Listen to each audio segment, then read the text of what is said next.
Las obligaciones en el derecho romano.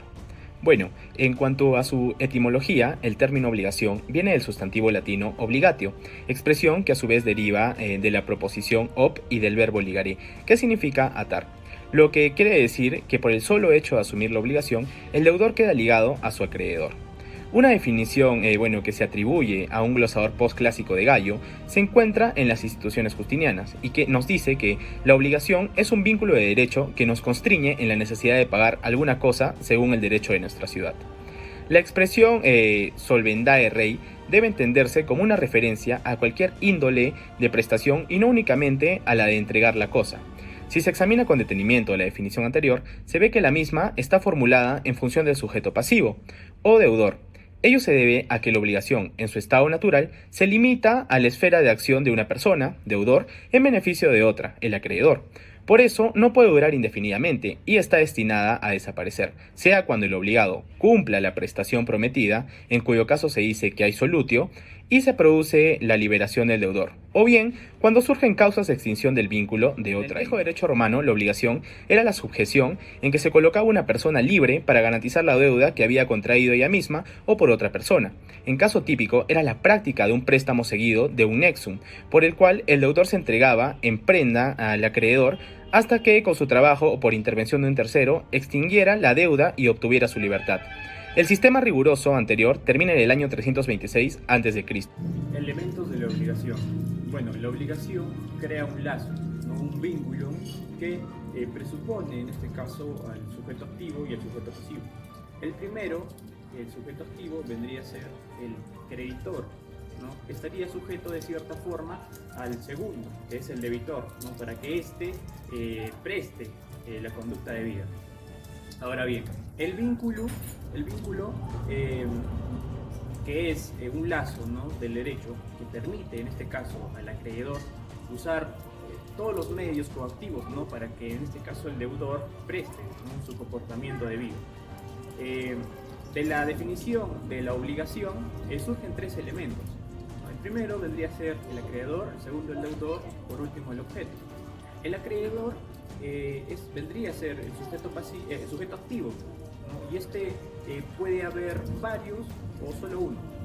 Bueno, al acreedor le pertenece, ¿no?, en este caso, el derecho de exigir al deudor la prestación, que es objeto de la obligación. Asimismo, el derecho civil le da como sanción de su crédito una acción personal, ¿no?, que le faculta, en este caso, a dirigirse a la autoridad para que obligue al deudor. Ahora bien, el deudor es el sujeto pasivo, ¿no? Es la persona que está obligada a procurar al acreedor del objeto de la obligación, ¿no? Y puede haber un deudor, pueden haber varios deudores, ¿no?, como un acreedor, como varios acreedores también. Por último, el objeto. El objeto de la obligación consiste en un acto que el deudor debe realizar, ¿no?, en provecho, en este caso, del acreedor. Seguimos con el contenido de las obligaciones. Tenemos tres. La primera es hacer propietario o constituir un derecho real o rendir prestación de servicios. Tenemos también hacer.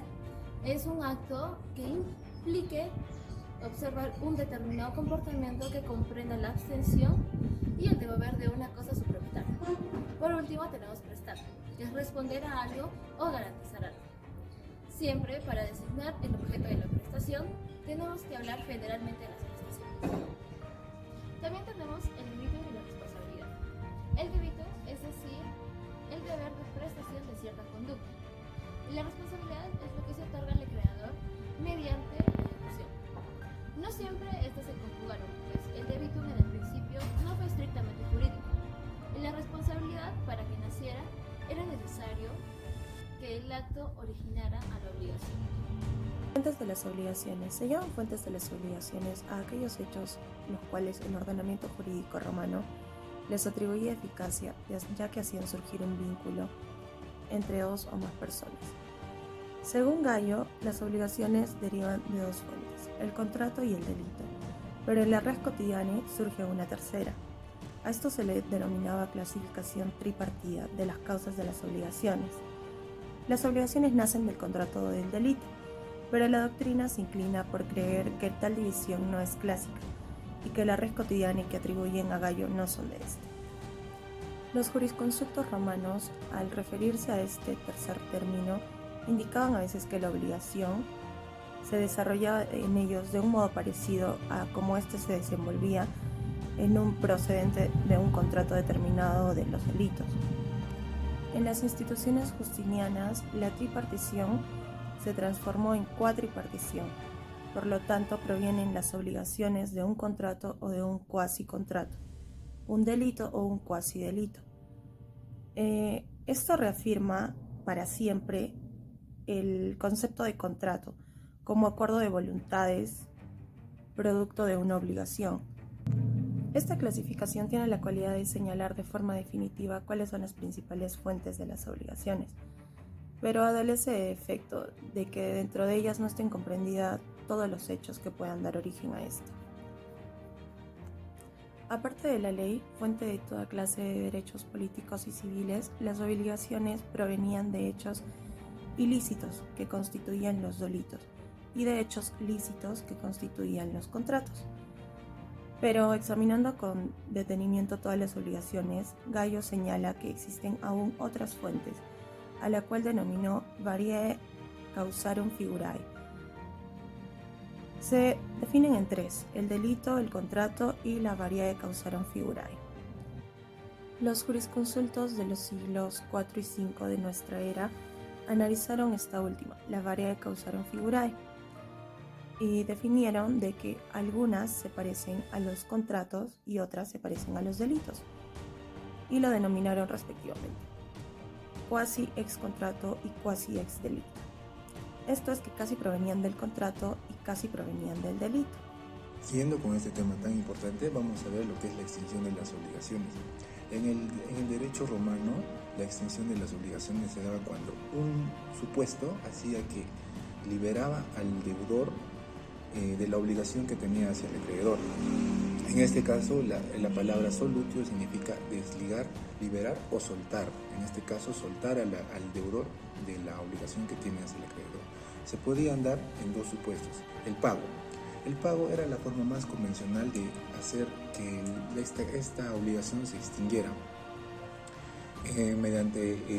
Se le reconocía con la palabra solutio, que decía paga o hace valer lo que prometió al inicio. Los sujetos que van a intervenir son el deudor y el acreedor. El deudor puede tener un representante, así como también el acreedor. Y en este caso también podría tenerlo cuando hay una cesión de obligaciones, puede intervenir un tercero, y también ese tercero puede tener un representante. El lugar va a ser mediante acuerdo de las partes. Cuando las partes no llegan a un acuerdo, no hay algo tácito, se va a dar en el domicilio del deudor. El tiempo también va a depender del acuerdo que tengan el acreedor y el deudor. Y por último tenemos la compensación, que es cuando el crédito a su vez está obligado respecto al deudor. Pueden ser de tres tipos: la compensación convencional, cuando se acuerdan libremente quiénes son y quiénes van a ser recíprocamente uno del otro. La compensación judicial se va a establecer mediante una sentencia, cuando así lo haya pedido alguna de las partes anteriormente, y la compensación legal va a ser cuando alguna norma jurídica, prescindiendo de la voluntad de las partes, así lo requiera. Muchas gracias.